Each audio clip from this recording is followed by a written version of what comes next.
Hi, I'm Alexander Maxim, Research Lead with HSC, and I'm pleased to introduce the next session, an update on clinical trials in Canada, led by Dr. Blair Levitt.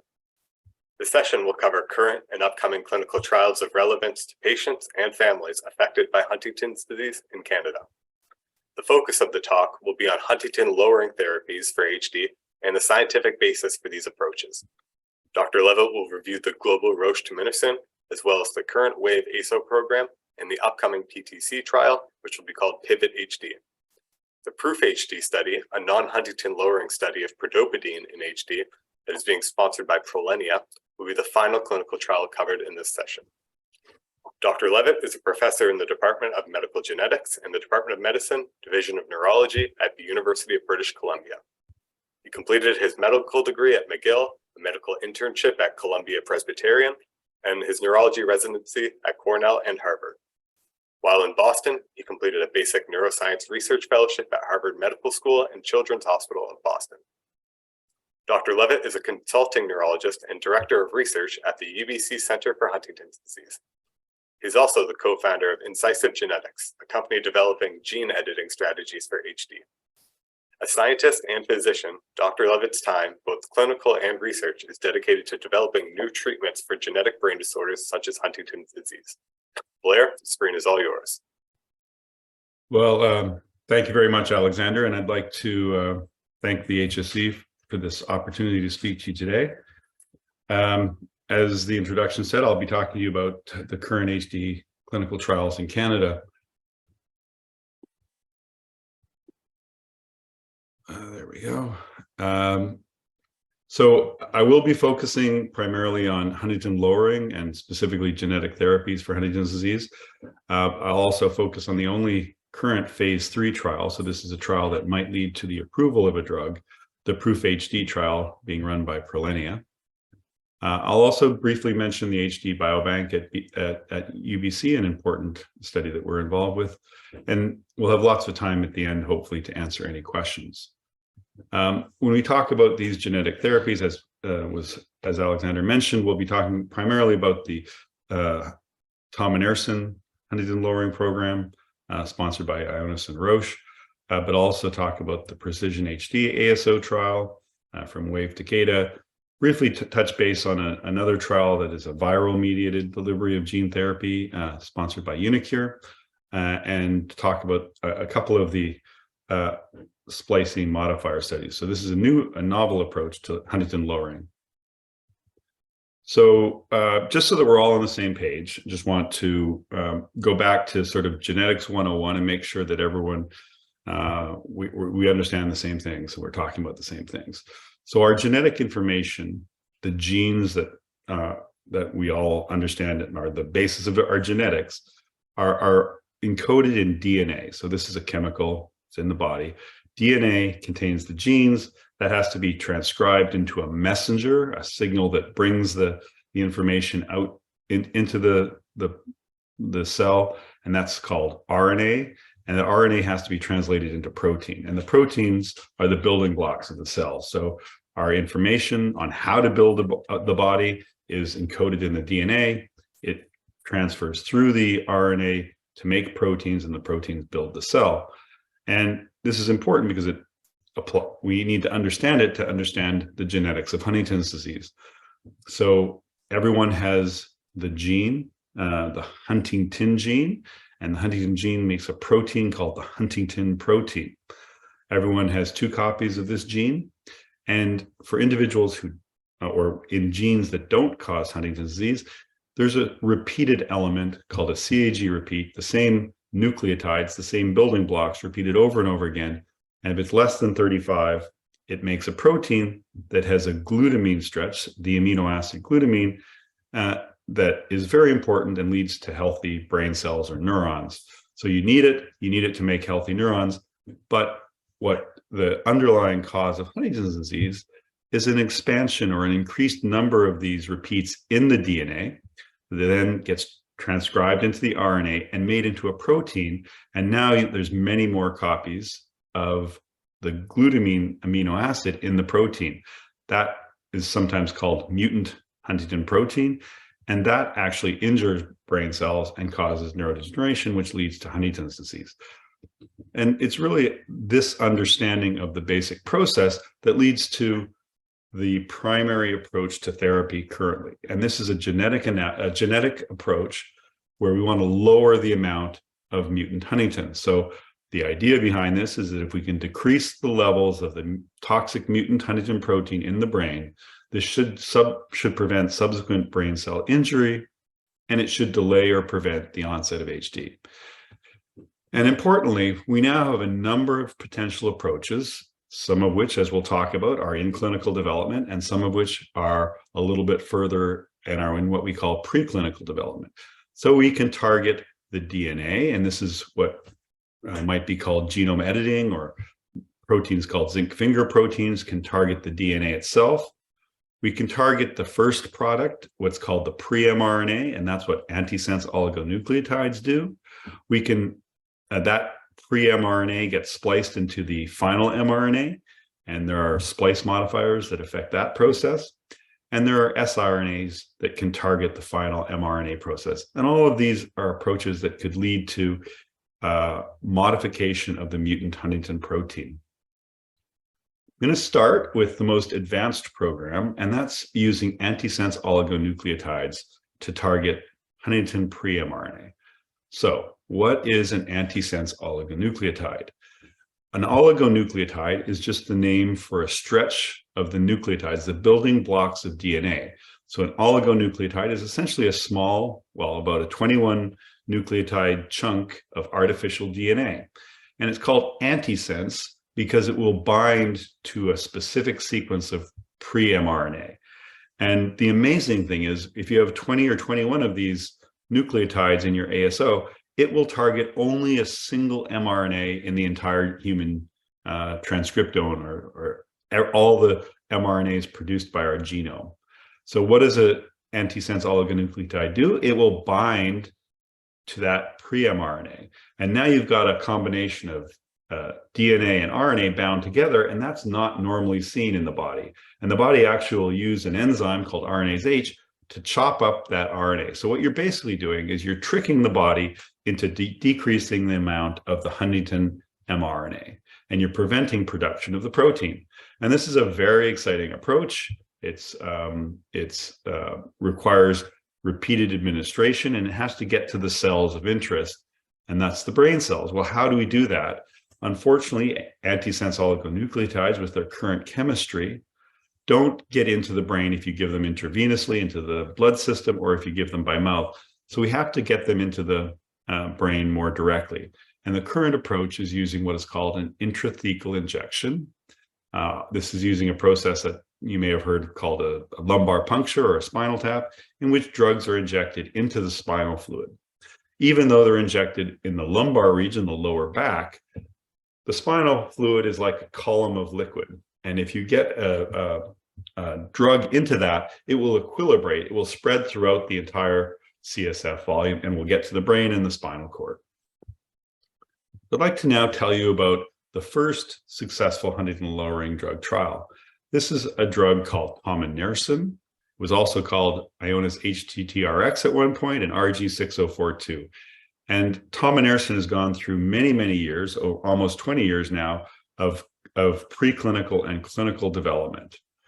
Tominersen, or RG6042, is a human Huntington-targeted antisense oligonucleotide. So it's an ASO that binds to the pre-mRNA of human Huntington. It targets both the normal and the mutant alleles, so it's a total Huntington lowering. So when this is administered, it will lower all Huntington. It's again delivered through a lumbar intrathecal administration, and it has a very long mode of action. It will lower Huntington for an extended period of time, but importantly, it's also reversible and can be stopped. So the original Ionis HTTRX study was really a safety study. It was to see whether we could administer the drug using this approach and whether or not it would be effective both in getting to the brain, and we can measure that in the cerebral spinal fluid, and whether it would lower mutant Huntington, again measured in the spinal fluid. So this is a study that was first started in September 3rd, 2017, over 7 years ago now. And the very first patient, this is that first infusion. We were very excited at the time, as you can see by the smiling neurologist. And it was really a truly successful study. All 46 individuals who were enrolled in the trial completed the study. There were no serious adverse events. And we were able to show that there was what we call a dose-dependent reduction in CSF mutant Huntington. We can't measure directly the levels of the mutant Huntington protein in the brain, but we can measure it in CSF, and lots of preclinical work has shown that it correlates, and that as you lower it in the brain, the levels in CSF go down. It's not a direct measurement, it's an indirect measurement, but it is evidence that our drug is doing what we want. And what you can see is as you increase the dose from 10 to 30, 60, 90 to 120 milligrams, you get more and more lowering in CSF. And if you look over time in this study, we saw these were monthly infusions. We saw a continued decrease in the levels of mutant Huntington. And in fact, it's important to recognize that the maximum reduction for these doses hadn't been reached at this time. It hadn't flattened out yet. And certainly what we've learned since then is that monthly dosing was too frequent. The duration of action is much longer, and we need to give this drug much less frequently. So there was a ton of excitement. This was, again, a very successful and well-done trial. It was published in the New England Journal. And at this point, Roche took over from the company Ionis and developed a very comprehensive program that is still ongoing. So all 46 of the original patients in that early first-in-man study rolled over into what's called an open-label extension study. That means all 46 patients now were getting active drug. There was no longer any placebo.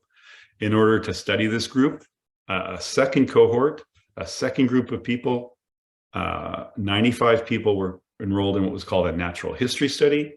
They were followed in parallel for 15 months with the people on open label. And then everyone at the end of that was given active drug and followed. And this is really important for us to understand the long-term safety and understand some of the kinetics, how the drug works in the body. And it was really important, and it helped us to design the next study, which was what's called a phase 3 trial. A phase 3 trial is a trial that's designed to determine whether a drug works as we expect and whether it might be approved by the FDA or Health Canada or the European Medical Association. So whether we can get this drug into patients more broadly. And so Generation HD1 was a very large phase 3 that went right from this first-in-man study with some information from open label studies into a phase 3. So let me tell you a little bit about the Generation HD1 study. It was a very large study, almost 800 individuals, and there were 3 different groups.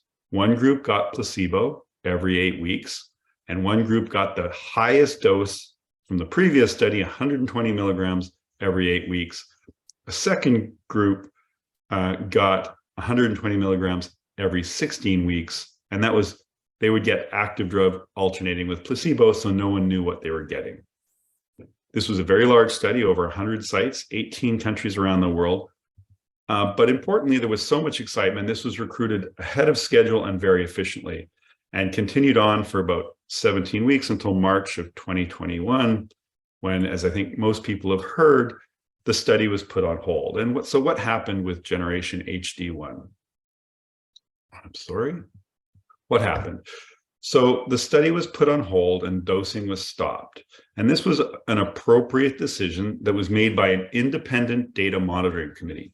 So this is a group outside of the company, outside of the investigators, that looks at the data to make sure there's safety. And this is a really important thing that people need to understand about these large clinical trials, is they're very carefully done, and we have many safeguards to protect patients. The IDMC, the Independent Data Monitoring Committee, appropriately stopped this study. And why? Well, the first thing was that they were concerned that the risk benefit was no longer showing a favorable pattern. And the reason for that was, if they looked at all the patients in the study, everyone was continuing to progress as we would normally expect in an untreated individual or in placebo. But the highest dose, the 120 milligrams Q8, actually had evidence that not only were they having more side effects, but they were actually progressing more rapidly than placebo or the less frequent. So this was an absolutely appropriate decision to stop the trial. We continued to follow people for a year afterwards, and now we have much better information about what happened. And I can share with you some of the analyses from that study. This has been publicly presented, but it's not actually published yet. So this is unpublished data that Roche has made available. Roche is committed to sharing all the information from the study, and this will be published soon. So the first thing that we wanted to see was what happened in these groups, and we'll really focus on the end, the last analysis at the 69-week point when the study was stopped. This is looking at the percentage change of Huntington from baseline. So in the placebo groups, there was really no lowering in Huntington, and that's what one would expect.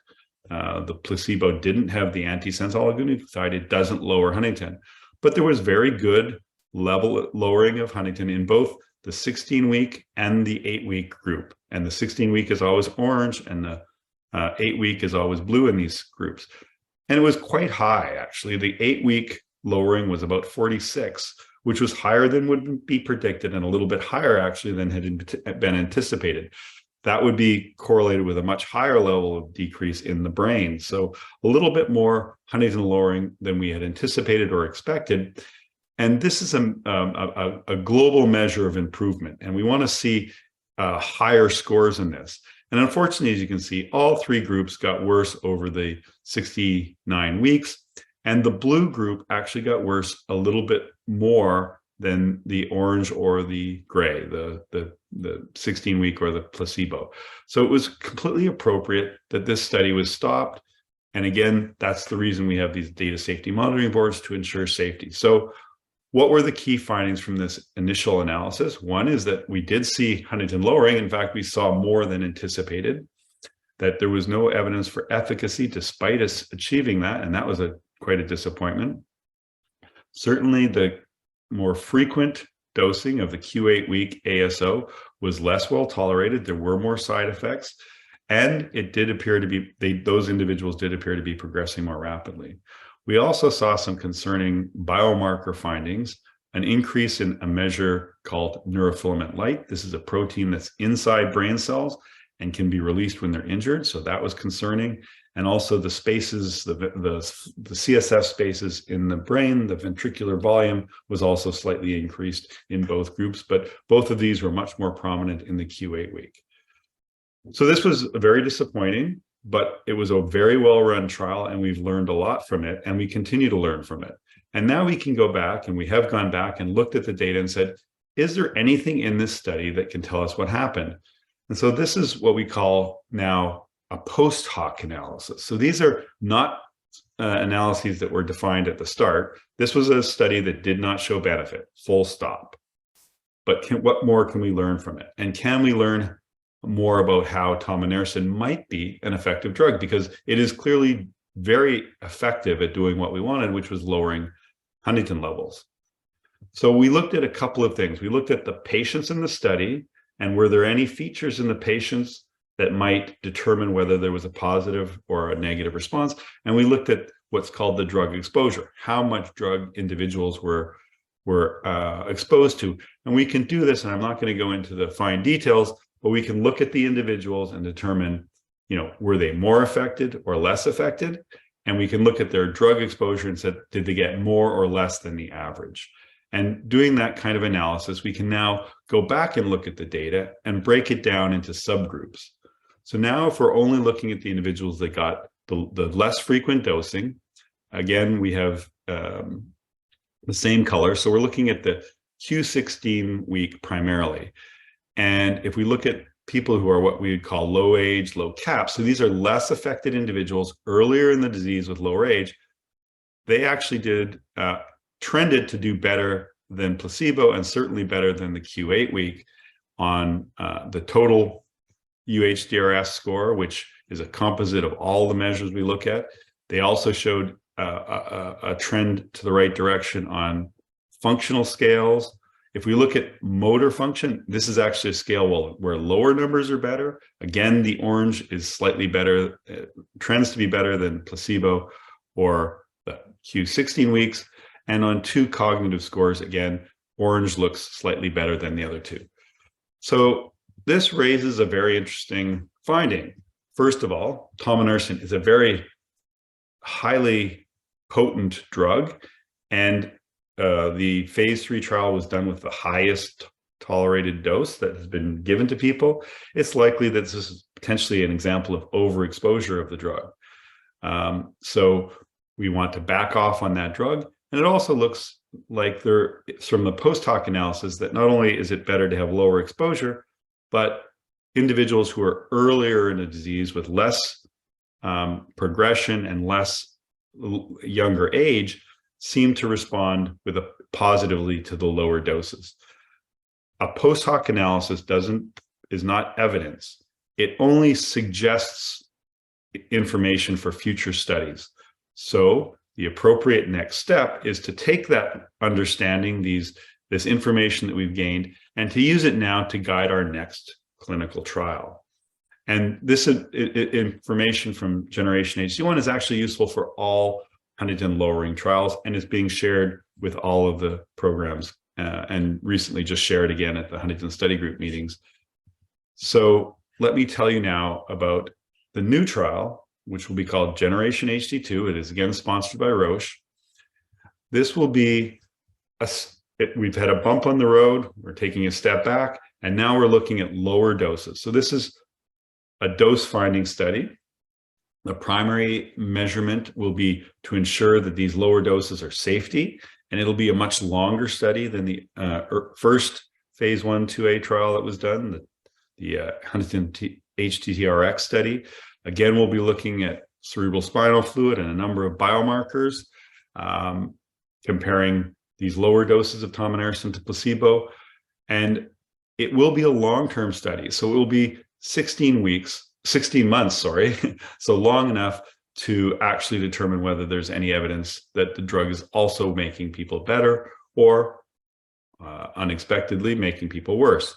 So how is this study designed? So again, there'll be 2 doses. Again, they'll be administered intrathecally. The lowest dose will be half of what was previously used, 60 milligrams, and a higher dose of 100, which is still lower than the 120 in the previous study. This will be given 3 times a year or every 4 months. Every participant will be followed for at least 16 months. And again, it is placebo controlled. So no one will know what they're getting for the 16 months of the study. It will be very closely followed by an independent data monitoring committee as previously, and they'll be reviewing the data every 4 to 6 months.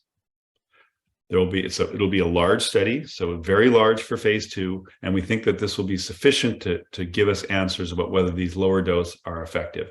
It will be primarily focusing on younger individuals who have had less progression of their Huntington's disease. It will be a global study expected to run in about 15 countries. And we anticipate the Generation HD2 will certainly be enrolling patients in Canada and around the world, and hopefully we'll be starting early in 2023. I'd like to tell you about another drug trial that is ongoing. This is sponsored by Wave Life Sciences. The study is called Precision HD3. You may have heard that Wave had 2 previous drugs that went into early stage clinical trials, and unfortunately those studies failed. Well, they didn't fail. They did not show an effect of the drug on mutant Huntington levels. So they were completed, but didn't show any efficacy at lowering mutant Huntington. This new drug has another antisense oligonucleotide targeting a different part of the Huntington gene. It is an approach that, when it works, may lead to what's called allele-specific targeting. So it targets a specific, what's called a SNP or polymorphism, a specific genomic or genetic sequence that's only present on the mutant allele in individuals who have the right genetics. And so it has the possibility of lowering mutant Huntington without targeting the normal copy. It's estimated that probably a maximum of 1/3 of HD patients will have that right sequence. So it doesn't treat everyone. It will probably treat about 30% of people if it's effective, but you have to have the right genetics. There was a recent report, a press release, and some of the data has now been presented. I don't have the data to show, but unfortunately it hasn't shown any significant Huntington lowering yet, but the numbers in that initial trial are small. It's still only a single dose of the precision HD3 antisense oligonucleotide. There's a trend towards decreasing mutant Huntington, but it hasn't reached significance. There is some concern that after a single dose, neurofilament levels are increasing, but the study has been approved to continue, and they are going to be enrolling more individuals. So we will get greater information, and this is an ongoing clinical trial. What about other potential Huntington lowering studies? I mentioned the uniQure trial. This is an siRNA approach which targets the Huntington mRNA. And siRNAs are small, what they're called small interfering RNAs that, much like ASOs, interfere with the production of the Huntington protein. They do it more downstream, and unfortunately, they need to get into cells to work.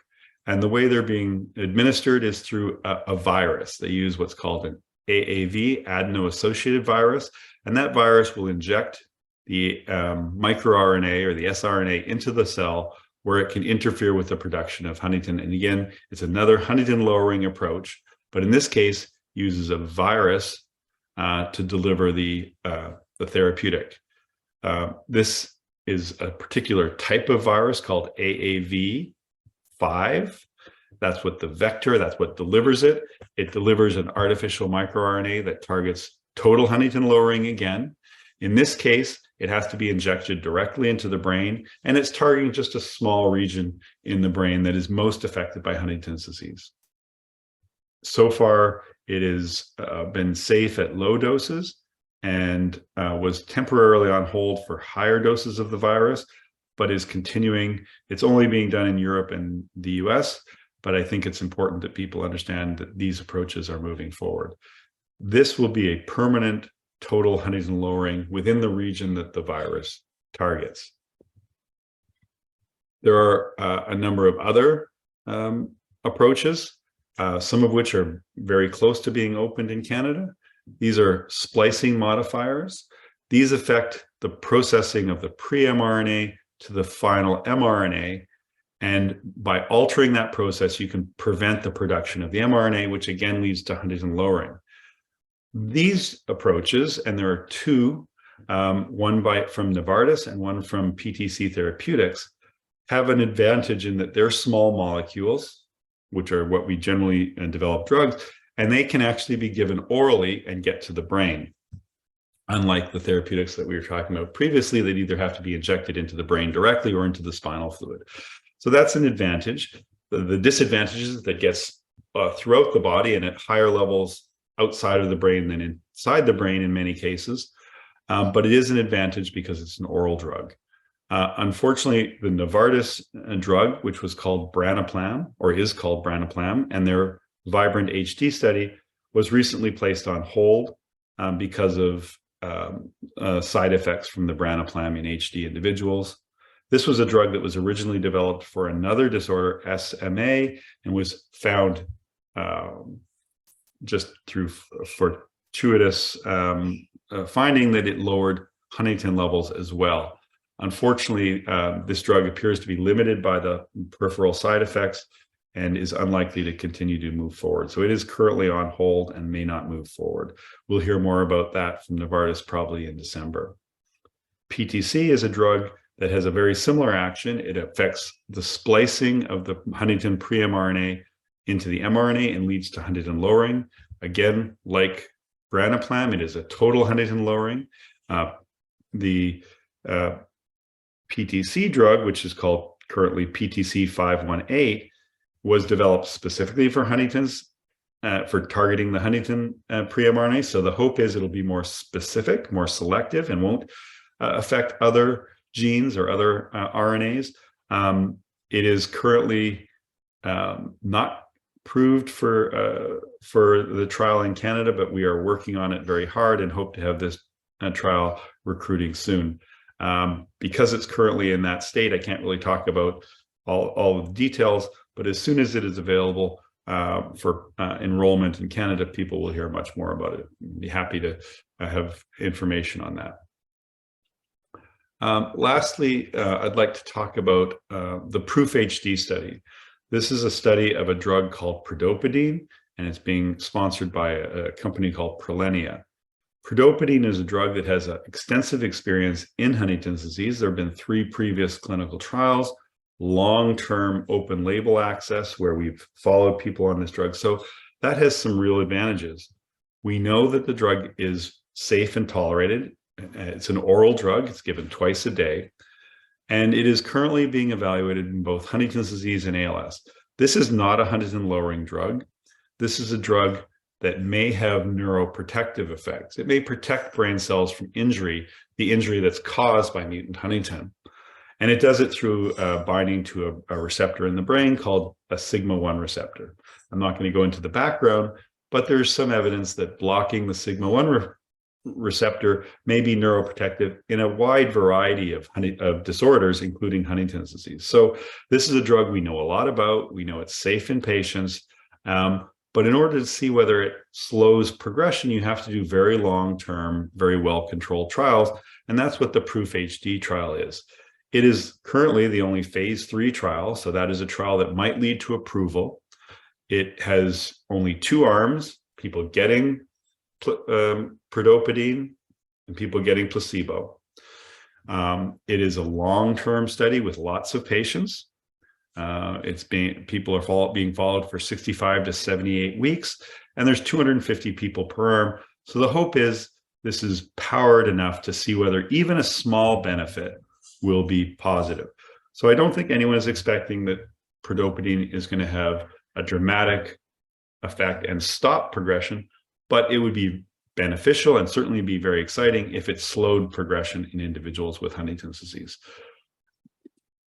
It's important to recognize that not all drugs that go to phase 3 eventually get approved. In fact, it's a pretty dismal record, and 40% of drugs that make this phase, broadly speaking, in rare diseases, don't make it to approval. And unfortunately, these numbers are even worse when we're talking about brain disease, where the success rate is even lower. So I just want to put that caveat in, and Prolenia is very careful to say that we don't know whether there will be benefit. It's based on very reasonable hypotheses. It's a very well run study. It's being done through the Huntington Study Group, and it has been very effective both in enrolling patients and in following them.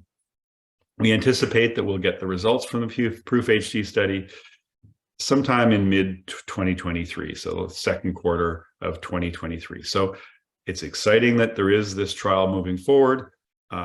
There's good reason to expect that there may be benefit, but we have to wait and see. And most trials that make it to this phase, unfortunately, don't get approval. Just like to give a bit of a shout out now to, this is another study. It's not a therapeutic trial, but this is the Huntington's Disease Biobank at UBC. Many of you out there and many families have been giving the gift of biosamples, so tissues, blood, other samples that are critical to HD research. This is an incredibly generous gift, and it's a way that all of us can work together to advance our understanding of Huntington's disease and advance therapeutics. And the HD Biobank at UBC has been around basically since our center was started in 1983, and it's been critical to many discoveries in the HD field. And it's really important as we move forward that we continue to build these biobanks. There are a number of samples that we are looking for. We collect blood from patients. We do postmortem collections of brain and other tissues after death. We also are actively collecting cerebral spinal fluid. And for specific studies, other samples such as sperm can be collected. Anyone who wants to advance HD research can donate. We're looking for blood from HD patients, unaffected spouses, partners, family members, with or without a clinical or genetic diagnosis. And it's important to recognize that anyone who passes away can also donate brain and other tissue. And it's important that these wishes are made known to family members. And so anyone who's interested in learning anything about the HD Biobank, here's our website. This is our email for our biobank coordinators. They're happy to answer any questions, concerns, discuss the process for sample donation. And importantly, across Canada now, our team has been able to arrange for donations and procurement for any province. We cover all the costs of any donation, whether it's blood, CSF, or tissues after death. So thank you very much for your attention. Thank you to the HD community for your participation in HD research. Together, we will find a cure for this disorder. And I'm happy to answer any questions. And I'm just going to put up the HD Biobank website so that people have ability to do that while I answer any questions. Alexander? Thank you so much, Dr. Levitt, for sharing that informative session with us today. We're very fortunate to have you and for you to bring us the latest news of clinical trials to the people with whom such information matters the most. I know there was a lot of information provided, and I see some folks still typing some questions in the chat, and we have a few minutes, so let's just dive right in, I guess. What steps should someone looking to participate in clinical trials take? Who should they talk to? So I think this is critical for everyone who's interested in both getting the best possible care for Huntington's disease, but also interested in research, is to get connected to a regional center of excellence. And the Huntington Society of Canada can help you find your local area center. These centers are the actual sites where these trials and research is performed. And importantly, the best way to get involved in research is to get involved in research. And there are, even if there isn't a therapeutic or drug trial that's going, there are trials that are observational studies, such as a study called Enroll HD. And participating in an Enroll HD is actually the best way to ensure that if a drug trial becomes available, that you'll be enrolled. And the reason for that is Enroll follows people on a yearly basis and provides us with the information about which individuals, which people with HD are best suited for which trials. So it's obvious that we're going to recruit people into trials that we know, that we've assessed, and that we know that they're going to fit into the study. If an individual has never been to a site and shows up out of the blue and says, I want to be in a trial, I think most sites will do our best to do that. But if we haven't evaluated them in the past, and they're not followed in that site, it's unlikely that they're going to be recruited into a study. So the best way to participate is get connected to a center of excellence, your local HD clinic, and participate in whatever research is ongoing, even if it's an observational study such as Enroll, because those are platforms from which drug trials are often built. Are there any risks to participating in these clinical trials? There is a risk to any medical intervention. There is a risk to having your blood drawn. Some risks are very small and some risks are more significant. Anytime we're treating with a novel therapeutic, there are unknown or unexpected risks.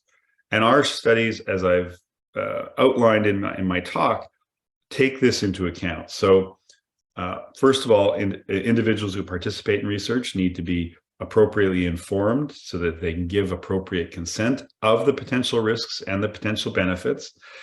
And these studies are designed so that we have these data safety monitoring boards that look for any sign of harm. And I'll give a bit of a shout out here to the Novartis trial, which was recently stopped.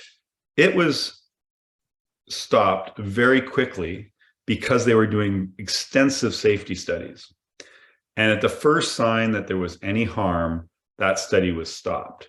And that's really an important thing for people to recognize, is that even though an investigator such as myself doesn't know who's getting the drug, even though the company is also blinded, there is a separate independent group that keeps an eye on these studies for any signs of potential harm or risk. And these are regularly, routinely screened and checked. And that's also why the Generation HD1 trial was stopped, because there was a sign that the risks started to outweigh the potential benefits. And so everyone needs to be aware that any drug has risks and potential benefits. When we're talking about experimental drugs, we're generally talking about a situation in which we don't know whether there's benefit, and we are very careful, therefore, about screening for any potential risks. Thank you. I have one question here in the chat. Somebody was asking, how do you find your local clinic, and does it require a referral? So I would direct you to the Huntington Society of Canada. They have very good resources and will absolutely help get you connected to your local site. So go to the HSC website. That's the best way. It depends, and whether you need a referral very much depends on who you're seeing and what the local site is. For example, at our site, to get connected to our site, you don't need a referral. But if a specialist, such as myself as a neurologist, I'm a consultant neurologist, the medical system doesn't allow me to see patients without a referral. So even when I'm seeing patients that I've seen for 10 years and I see them in follow-up, because I'm considered a consultant in the Canadian medical system, I do need a referral every visit unless it's within 6 months. So that is just the way the system is set up. So yes, referrals are very often required to see individual specialists. They aren't necessarily required to get connected to your local clinic. You were talking a little bit about treatments and placebos, and you were mentioning open labels and whatnot. When, like, how far along in a study might a patient know if they received treatment or placebo? Mm-hmm. So placebo controls are absolutely critical. We are doing everything we can to provide studies that inform us. So it's important to recognize that sometimes you hear about a failed trial. And I've heard many people say that Generation HD1 was a failed trial. Generation HD1 was not a failed trial. It wasn't a failed trial because it taught us. We do clinical trials to learn about therapies, and we learned a lot from that study. A failed trial is one that doesn't tell us, doesn't give us an answer. And if you do a trial without proper placebo controls, you're never going to know whether your drug worked or not.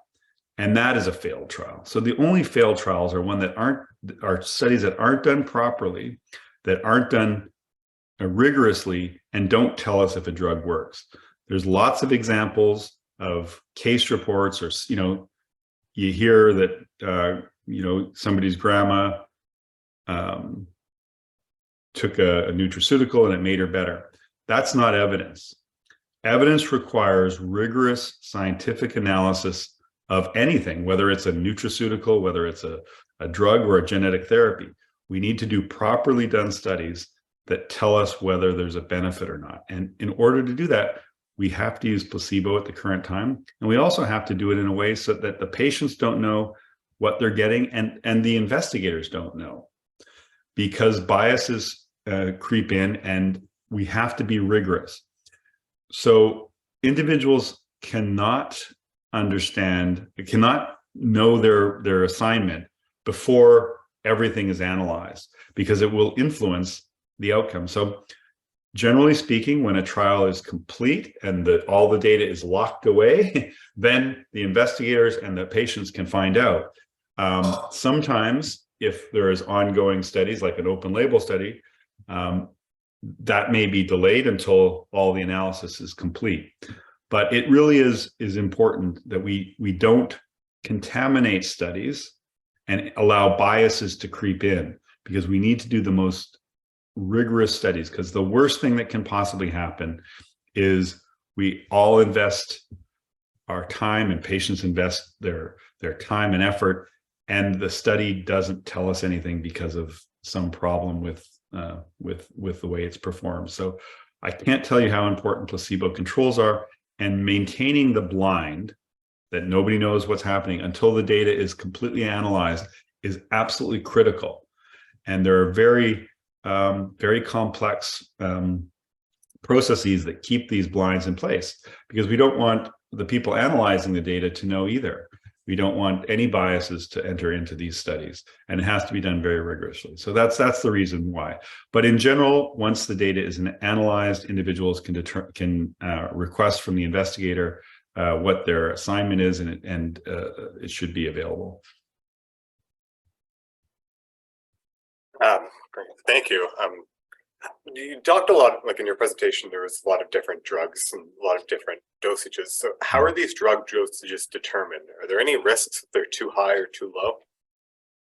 Well, certainly, I would say that generation HD1 is an example where at least all of our data today would suggest that the dose was too high or that the dosing was too frequent. The way this is done is essentially empirically, which means, unfortunately, a bit through trial and error. We can learn as much as we can from preclinical work. And again, to use the Roche Ionis program, there were 10 years of preclinical data. So testing in various animal models, testing in non-human primates or monkeys, all of that data was gathered and very carefully analyzed to determine what doses we go into people. And then in that very first study that was very well performed and very successful, we started out with a very low dose and made sure it was safe. And then we went to a slightly higher dose and made sure that was safe. And we gradually increased until we got up to the highest dose of 120. In retrospect, I think a more appropriate, rather than going straight to a phase 3 with the highest dose, it probably would have been prudent to have done what we're now doing, which is a phase 2 trial, looking at a couple of doses as an intermediate step and looking at more long-term. I think there was so much enthusiasm after that first trial, and the data looked so promising that I guess it's understandable now in retrospect that it went straight to a phase 3, but it just reminds us all how difficult this is and how sometimes trying to move forward too quickly may set us back a step. So how are we determining what the optimal dose is? We're stepping back and we're trying some other doses and looking at it over time in more people. The only way to really know is to do the study and do it carefully and rigorously. And unfortunately, that takes time. So based on current research in the field, are there any upcoming avenues that you predict could reach clinical trial stages in the upcoming years? I'll state my bias because this is an area that I'm actively involved in developing. But I'm very excited about the ability to use new approaches to genome editing. You may have heard the term CRISPR. These are approaches that allow us to actually go one step back from the mRNA, and on that slide I showed, target the DNA itself. And I think there are some very exciting approaches to correct the DNA itself, which would be a permanent change. So if we can correct that CAG repeat in the gene in a cell, that cell should be essentially cured of Huntington's disease.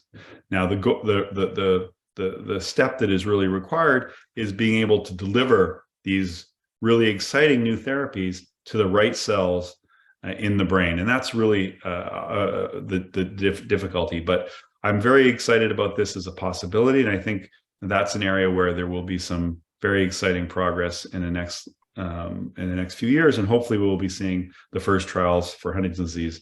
There are ongoing trials already in other diseases like sickle cell disease. So some of these problems are being worked out, and I hope to see them applied to Huntington's disease as quickly as possible. Great, thank you. So so many of these trials are about lowering the Huntington protein. When this occurs, is there a sort of regeneration of the brain cells that could indicate some sort of reversal of the symptoms? So that's a great question. And until we do more studies in people, we won't know that. There were some interesting data from one of the very earliest forms of Huntington lowering. So this was a really interesting study in a mouse model in which you could turn on a toxic form of Huntington, a short form, and then you could turn it off again. And in fact, in those studies in mice, it was shown that if you turn on the gene and let it go, the mice get very sick, as one would expect. If you turn it off, there was actually some recovery in those mice, suggesting that if you take away the abnormal protein, brain cells can recover and their health can improve. There's no evidence that new brain cells will necessarily be born, but it is a basic understanding in neurology and neuroscience that if you have brain cells that are sick and you can improve their health, that function can then improve. It's possible actually that brain cells that are gone, but many of the symptoms that patients have aren't necessarily because the brain cells are gone. It's because brain cells are dysfunctional. So there's a lot of promise that if we can improve the dysfunction or the brain cells that aren't working well, even though we've lost many brain cells, that we can improve symptoms and people can get better. There certainly is interest in trying to identify ways that we can get brain cells to regenerate or be grown. I think that's a little bit further down the path. I think what we will see are drugs and approaches that improve, that prevent brain cell dysfunction, and that will improve symptoms. So how much MHTT or mutant Huntington reduction do you expect would be needed for us to see a clinical significance? It's a great question. It's one that everyone in the field, all these companies are struggling with. We won't know the answer to that until we have the gold standard, which is improvement in people with Huntington lowering. Judging from animal model studies, which have been done, as I said, now for over 15 years, it looks like if we can lower somewhere close to 50% in the brain, that somewhere between 30 and 50% of total Huntington lowering, that may have some benefits. Now, that is reflected indirectly in the spinal fluid mutant Huntington levels. And we know that brain lowering is greater than spinal fluid lowering. So what we measure in the spinal fluid is we need to have less lowering there to get more in the brain, at least again, as we can extrapolate from the non-human primate or the monkey studies. It's a great question, and it's actually very complex because we have to get into issues of where in the brain is Huntington being lowered. Is it being lowered everywhere? You may need less lowering if you're lowering it everywhere. You may need more lowering if you're only targeting certain regions. And then to make things more complicated, if you're only lowering the mutant protein and not the normal protein, you may be able to lower that even more. I think everyone would agree that a perfect therapeutic would be one that doesn't lower Huntington at all, but corrects the mutant protein to make it work like the normal. So now you've got all of the normal protein and none of the mutant.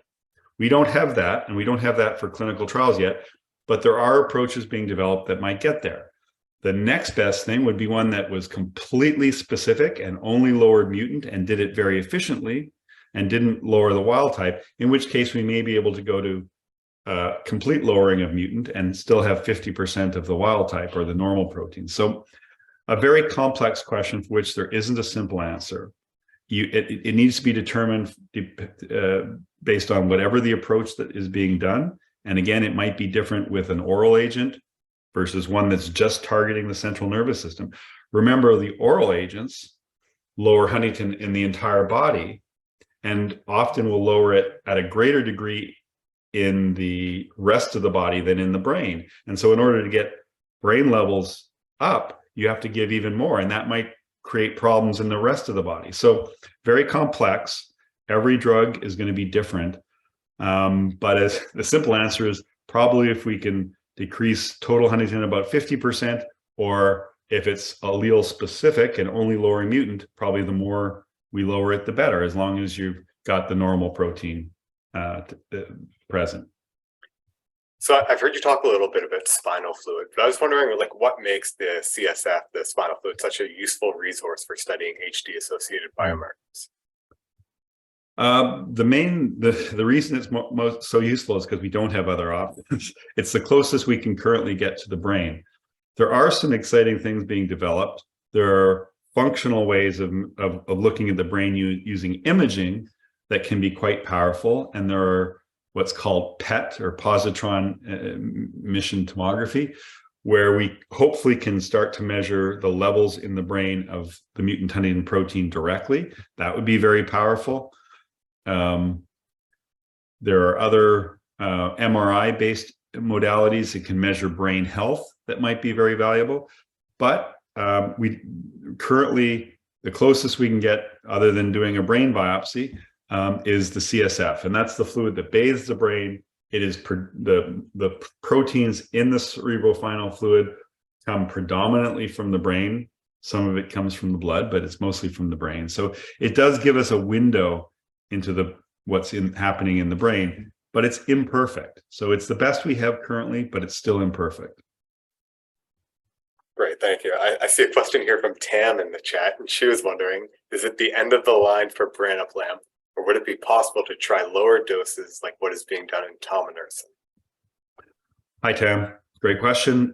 One that I can only say that there will be an announcement from Novartis, I believe, in December, but I think it is unlikely that that drug will move forward. But we have to wait and hear from the formal decision from Novartis.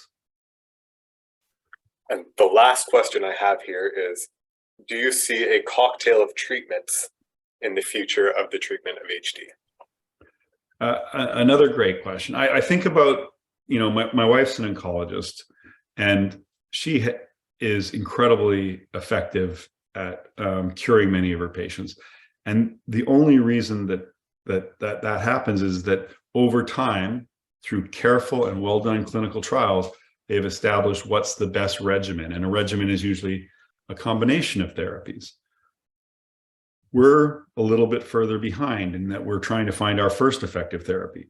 But I have no doubt that as we do carefully well-done studies, that we will get better and better. Every study that is well done, that gives us information, every research that gives us a hint about how to get there is getting us closer to effective therapies.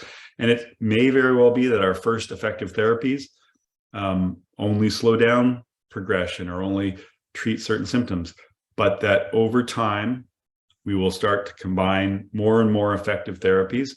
And much like many cancers are now curable, we will get to a point, I believe, where we will be able to cure Huntington's disease. It may be a cocktail, or it may be just very highly effective genetic therapies. We won't know, but carefully done, well thought out, efficient clinical trials is the way to get there. It's worked in cancer, it's worked in HIV, it's worked in every disorder that it's been applied to, and it will work in Huntington's disease. We will get there. Thank you very much for this presentation, Dr. Levitt. Really appreciate taking the time to be here with us and discuss all these opportunities with us. Now we have a few minutes dedicated to our staff milestone awards, and then our next session will begin promptly at 2 p.m. Eastern. Thank you.